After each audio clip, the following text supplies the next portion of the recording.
Saludos, tribu. Lo primero, deciros que muchas gracias por el apoyo que le habéis dado al vídeo de la semana pasada.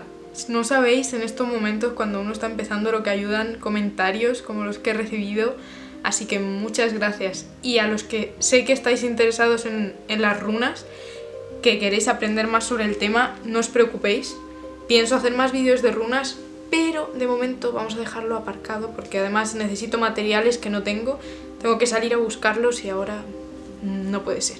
Así que hoy vamos a empezar una nueva sección, una charla de historia, en un apartado que voy a llamar Érase una vez en los 50.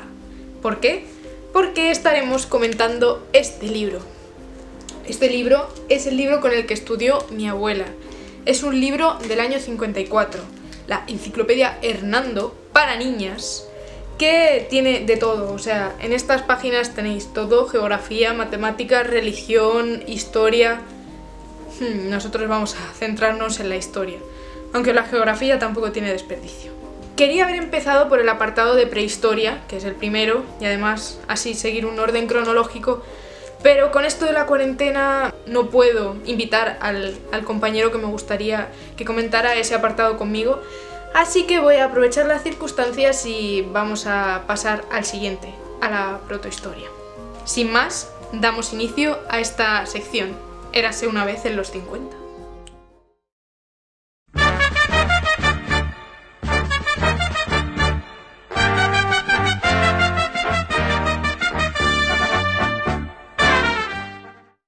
Hoy analizaremos el capítulo de la protohistoria y para ilustrarnos tenemos un invitado maravilloso con el que tengo suerte de compartir piso en esta cuarentena. José Carlos Coria, arqueólogo e historiador. Te hago entrega de tu té de historiador. Muchas gracias. Una taza maravillosa para esta ocasión. Podemos empezar definiendo qué es la protohistoria. La protohistoria es un periodo difícil de definir porque nos viene de la tradición del siglo XIX. Vosotros sabéis que de toda la vida en la escuela hemos estudiado la historia como prehistoria, antes de la escritura, grosso modo, hablando en palabras generales, y historia, cuando se supone que surge la escritura y, digamos, la complejización social. Todas estas sociedades que habían sido imbuidas, entre comillas, por los avances de la historia, es decir, la escritura, la civilización usada como concepto, ¿no? Pero que no habían llegado a ese nivel de complejización social. ¿Qué pasa? Que pues hemos hecho uso de ese término, ¿no?, de protohistoria, y actualmente son todas las comunidades, todas las culturas que se desarrollaron durante la Era del Hierro. Si te parece, voy a empezar a leerte algunos fragmentos de este maravilloso libro y me comentas qué te parece. Empezamos fuerte. ¿Quiénes fueron los primeros pobladores de España? No se sabe. Se sabe que en tiempos remotísimos vinieron por el norte, tal vez procedentes de Asia, unos hombres que se cree eran altos y rubios, a los que llamamos celtas. Parece ser que adoraban al fuego, al que tenían por un dios. Vivían en cuevas y chozas que ellos mismos se fabricaban con barro y ramas de árboles. Los celtas se asentaron en el norte y este de la península. Más tarde llegaron otros hombres procedentes de África, morenos y de talla media, y unos se quedaron en el norte de dicho continente y otros atravesaron el estrecho. Los íberos eran heliólatras, o sea, que adoraban al sol, y también vivían en chozas cubriéndose con pieles de animales.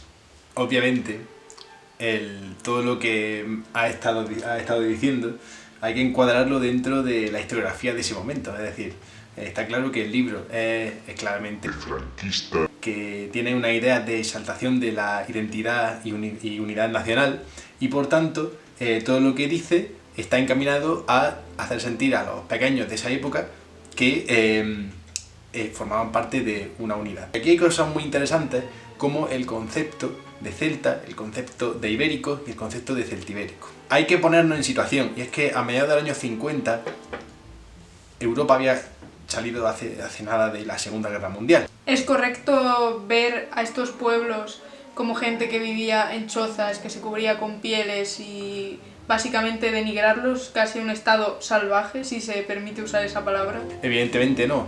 Ya sabemos mucho más de lo que se sabía de los pueblos ibéricos de aquí hace 50 años, pero las últimas investigaciones están poniendo de relieve que es una de las sociedades más ricas de todo el occidente mediterráneo y que fue una sociedad altamente permeable y activa con sus vecinos, con la zona fenicia, con los griegos, entre ellos, etc. ¿Es correcto decir que los celtíberos son una fusión de celtas e íberos? Obviamente no. Esa es una visión simplista de la realidad, ya que está tomando como punto de partida las visiones invasionistas, ¿no?, de estos pueblos, y por tanto hoy en día sabemos que el sustrato y las poblaciones locales tuvieron mucho de importancia en el desarrollo de todas estas culturas protohistóricas.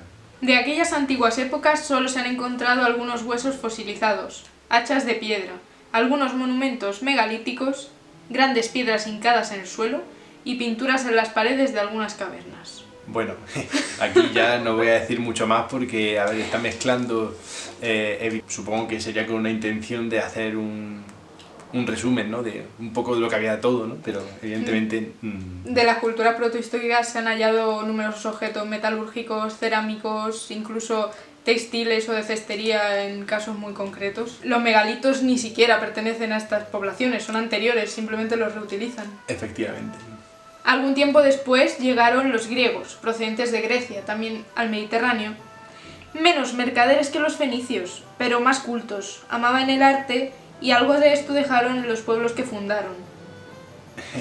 Como no, todo lo bonito y lo bello viene de Grecia, ¿verdad? No, aquí la gente no estaba en eso. Los griegos no pirateaban, no comerciaban, no se masacraron en Alalia contra los etruscos, no para nada. En fin, como estas culturas, ya habías comentado antes, no escribían, ¿tenemos que considerarlas fuera de la historia? Por supuesto que escriben, lo que pasa es que no sabemos lo que significa.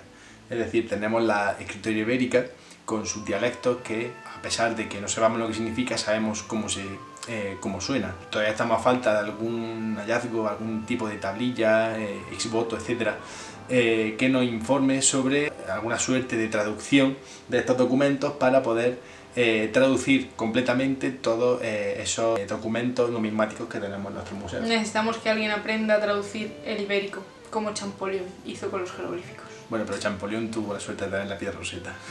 Y no hay piedra roseta todavía de los ibéricos.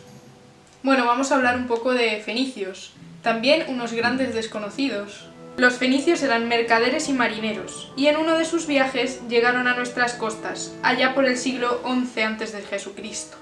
Aquí, aparte de la fecha, que bueno, evidentemente está desactualizada, actualmente se sabe que los fenicios están aquí en nuestras costas desde finales del siglo IX. Lo que pasa es que la fecha del siglo XI la toman de los autores clásicos, y claro, es lo que tiene cuando te basas solo en una fuente.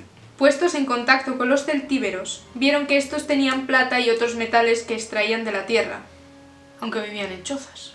En cambio, los fenicios traían objetos de vidrio, plumas de aves raras y perfumes. Inmediatamente comenzaron a permutar unas cosas por otras. Las aves raras deben ser avestruces. Sí, por los huevos de avestruz, suponemos.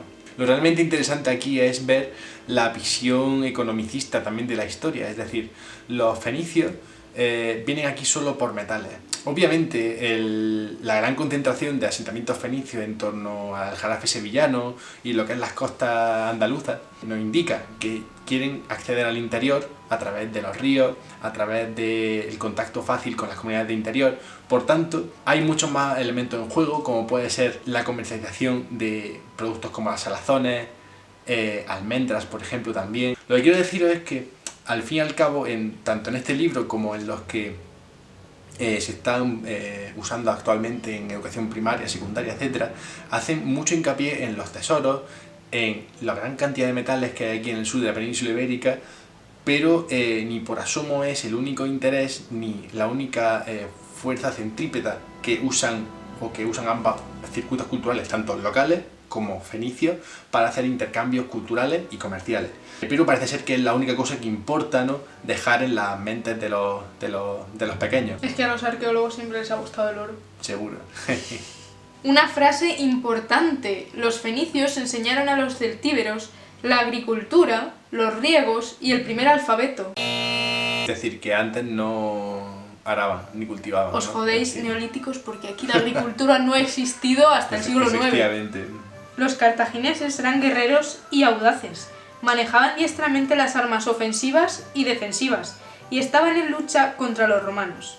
Pero al ser vencidos por estos en la primera guerra púnica, se propusieron, para compensar, dominar en España. Es curioso y comprensible que se utilice la palabra España. España no existe en la protohistoria, en la península ibérica, y cuando se habla del pasado no se puede decir en España. España no existe hasta...